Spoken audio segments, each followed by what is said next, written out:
পবিত্র ঈদুল আজহার আগেই ২০, ৫০ ও ১,০০০ টাকার নোট বাজারে ছাড়বে বাংলাদেশ ব্যাংক। নতুন নকশার এই ৩ ধরনের নোটের ছাপা চলছে গাজীপুরের the security printing corporation limited বা টাকশালে। জানা গেছে, এসব নোটে থাকছে না বঙ্গবন্ধু শেখ মুজিবুর রহমানের ছবি।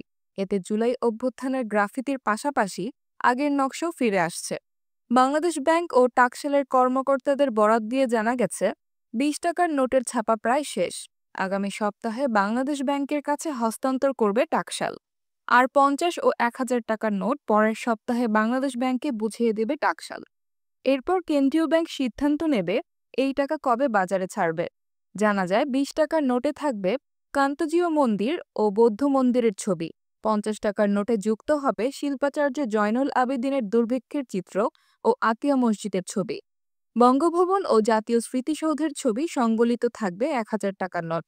টাকশালের কর্মকর্তা জানিয়েছেন, গত ডিসেম্বরে নতুন নকশার নোট বাজারে আনার সিদ্ধান্ত হয়।